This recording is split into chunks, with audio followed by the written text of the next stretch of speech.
Welcome. I'm Lee Cowan, and this is Here Comes the Sun, a closer look at some of the people, places, and things we bring you every weekend on Sunday morning. Courtney Cox is synonymous with her character Monica from the long-running, mega-popular sitcom Friends. As she told our Jonathan Vigliotti, it was some personal characteristics Cox shared with Monica that, in part, inspired her new line of scented home products. Courtney Cox, you can choose to put your name on anything. Why did you focus on Homecourt and cleaning products? You know, I played that character, Monica, and that wasn't so... that character. Yeah, that character. Oh, look at her. So happy. Oh yeah, that character, Monica Geller. If only there were a smaller one to clean this one. An at times neurotic, always lovable New Yorker. It just got interesting. So she was a neat person, and guess who else is? Me. Later in the show, Courtney Cox on creating scents for her Homecourt collection. Did you create every scent yourself? How involved were you with picking the scents that are featured? We have 6 scents. That's hard to say. You say that. 6 scents. We have a CC is my personal scent, is what the perfume and the oils that I put together and mixed and made into a scent. Based on what you wear yourself? Based on what I wear. So what does Courtney Cox smell like? Great. Then you don't really need a time machine to witness the construction of a medieval castle. Seth Doane takes us to Central France, where for nearly 30 years, workers have been crafting this castle using building methods only available in the 13th century.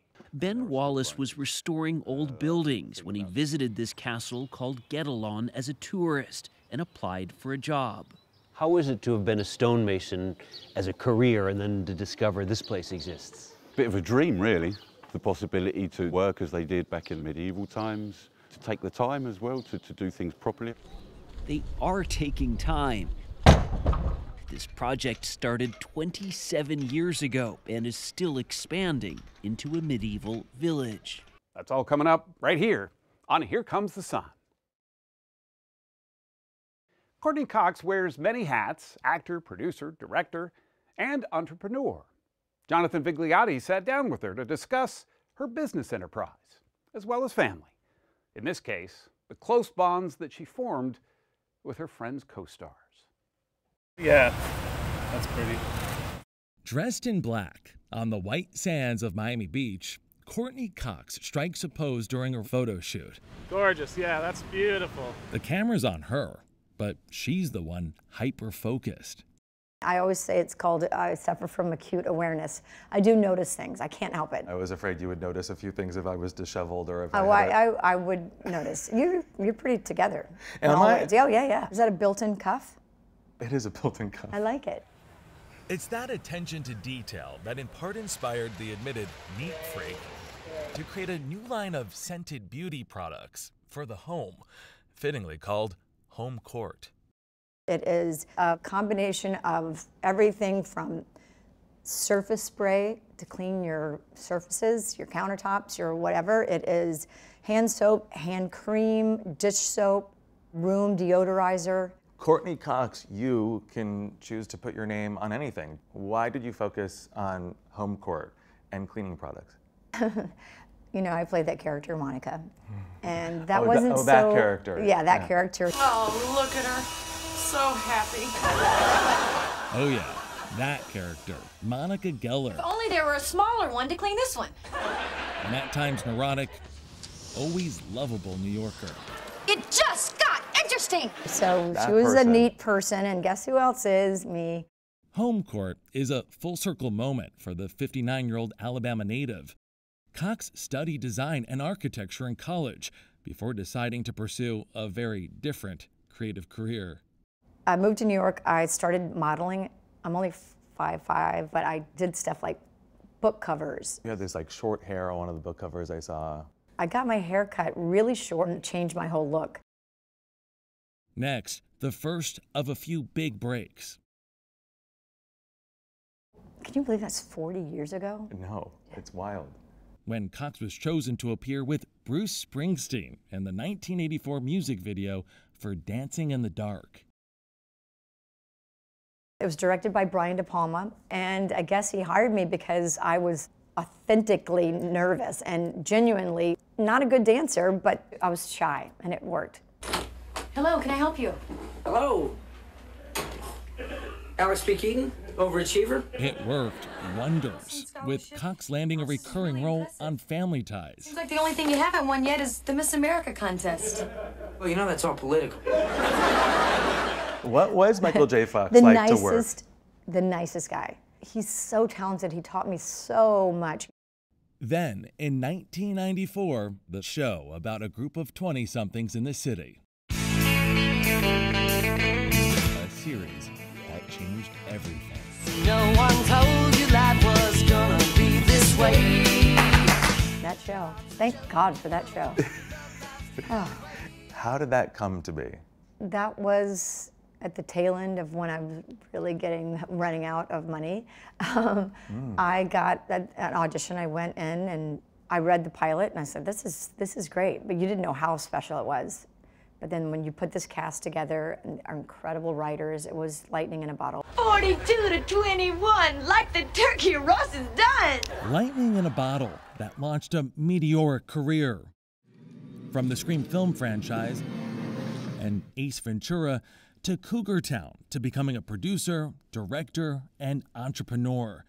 Through it all, Cox has remained herself, caring, candid, and deeply empathetic. She's still very close to the co-stars that were with her when it all began. It's hard to believe it's been 30 years since it premiered. It's been 20 years now since the last episode. You went on Instagram and you said that you were forever grateful. What are you forever grateful for? I do not want to be those people like cry. That's so, I hate that. I don't know, I'm just grateful that I had that opportunity to work with such wonderful people and to live the life that I have now. That was my family. I mean, we went through everything. Those 10 years were everything. And just made that they're my family. How did you get to be so cute? Well, my grandfather was Swedish, and my grandmother was actually a tiny little bunny. You've reflected on Instagram about Matthew Perry, a member of your family. Matthew Perry, who played Chandler Bing, died at 54. What stands out most in your life? What kind of impact did he have? I think he's probably one of the funniest human beings in the world. He, you know, he's just so funny. He is genuinely a huge heart, obviously struggled. I'm so thankful I got to work so closely with him for so many years. He visits me a lot, if we believe in that. I know you're a spiritual person, which makes that statement very interesting. So you still feel his presence. Oh yeah, you know, I talk to my mom, my dad, Matthew. I feel like there are a lot of people that are, I think, that guide us. I do sense, yeah, I sense Matthew's around for sure. Friends are always close by. Jennifer Aniston and Lisa Kudrow were with Cox when she was honored with a star on the Hollywood Walk of Fame. And jokingly, Cox couldn't resist giving it a little polish. And it's that shine that she hopes to share with Homecourt. We don't think of our home as an extension of us, but it is. How much time do we spend at home? So why skimp on the things that are so important? And I just think people should treat their home the way they treat themselves. This is the one I told you is like a real rose. You could smell it in the room. I can tell, yeah. Can you smell how much it smells like a rose? Smells like an English rose, yeah. Yeah. Smells really like smelling a rose. It really does. Yeah. I'm not paid for this, so. Whether I'm working or not working, it's another creative outlet. I care about every detail, so it's a passion. Up next, an exclusive excerpt from Jonathan Vigliotti's chat with Courtney Cox, something you can only see right here on Here Comes the Sun. Stay with us. And we've only been open for 2 years, and it's killing it. So it'll be around. As promised, here's more from our interview with Courtney Cox. What inspired this? It began through COVID. What was the beginning point for this? Why did you decide?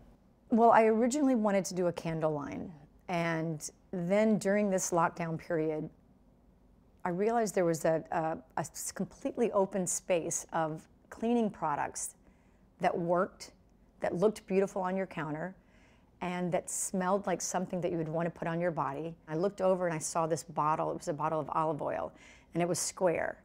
I thought, that's a cool shape. I don't think I've ever seen anybody do cleaning products or things you could leave on your counter that fits so nicely together. What if you did something that you didn't have to put under the counter? What if there was something you could decorate your counter with that actually you could use and be proud of?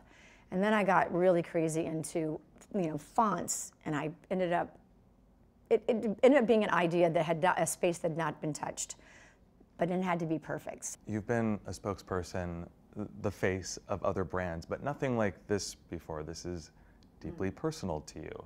It's your product, your creation. Do you feel exposed, vulnerable? I did. I love it so much. This is such a passion of mine that I just care so much. So at first I was like, oh my God, when this comes out, the launch day, I was so nervous. But then I realized I'm so proud of it. I know this is going to work. Once people find it, and the people that have found it, just the repeat customers we have is beyond what we were hoping for. So I feel that, yes, I was nervous, and especially over certain things, like when I create a scent that's very personal, like CC turns out to be our #1 scent, our #1 seller. But that's something I've been wearing for probably like 8 years. I mix a couple of oils, I put a perfume on, I mix it, and then we made it into this product. And I was nervous that wasn't gonna, you want your own, very personal things to work the best, and it happened to be that way. Did you create every scent yourself? How involved were you with picking the scents that are featured? We have 6 scents. That's hard to say. You say that, 6 scents.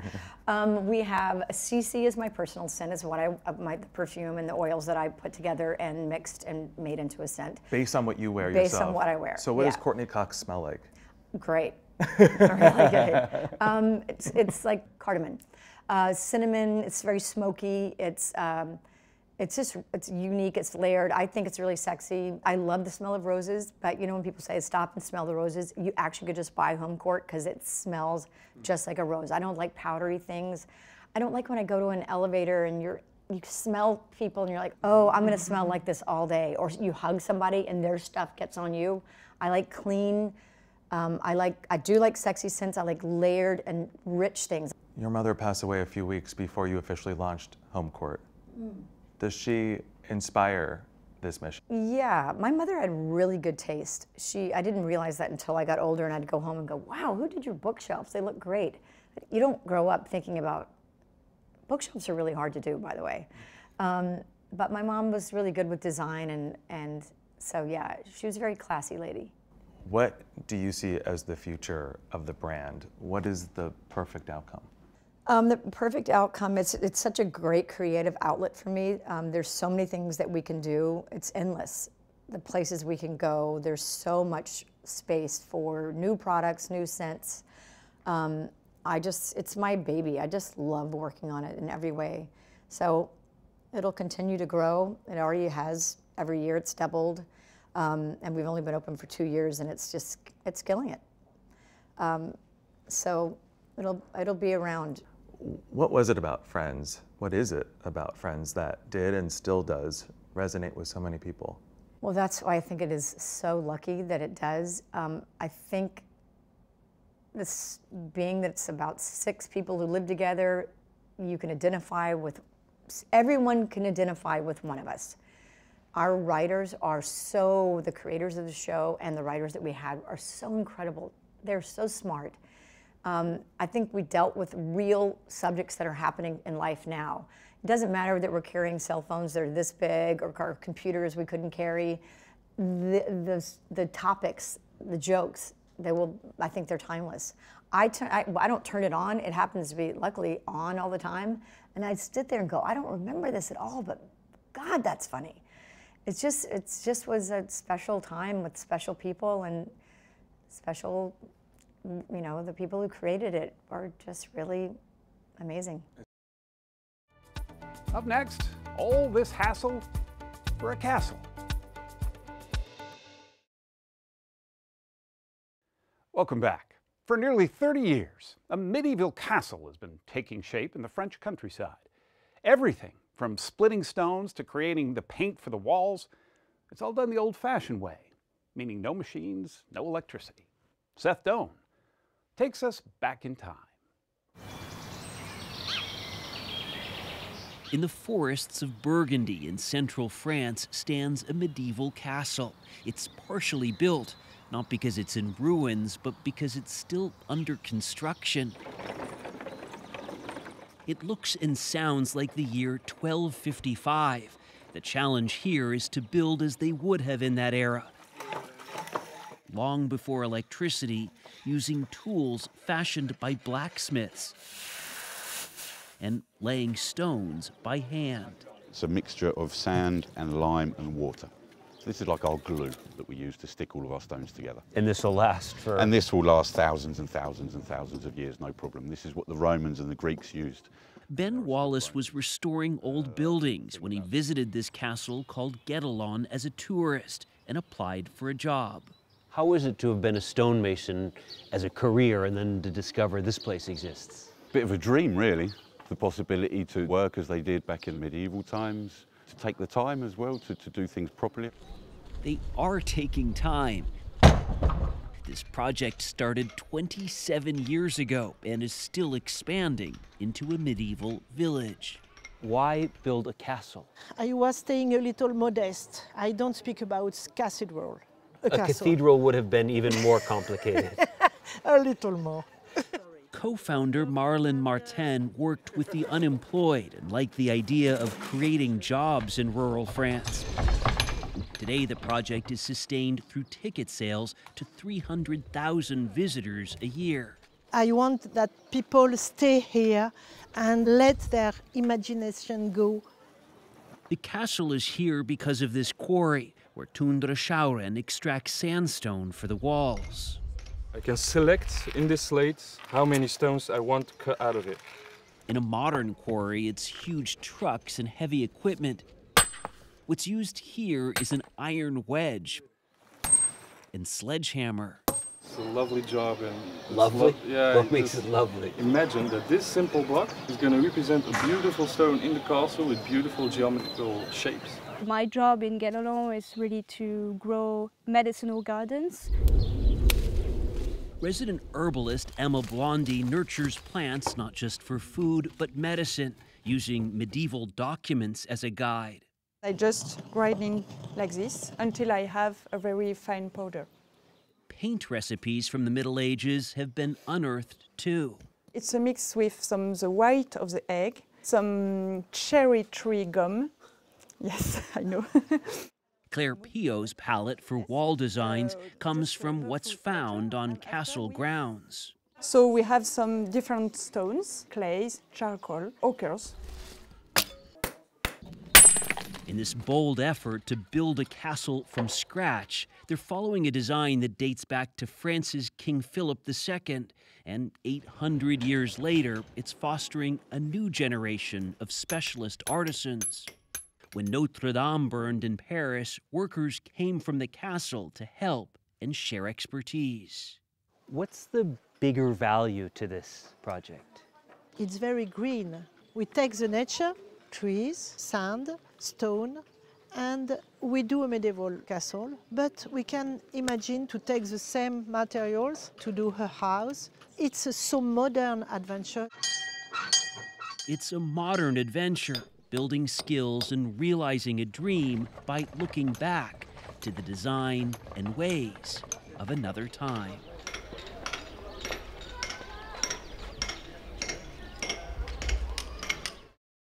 I'm Lee Cowan. Thanks for joining us. We'll see you right here next time on Here Comes the Sun.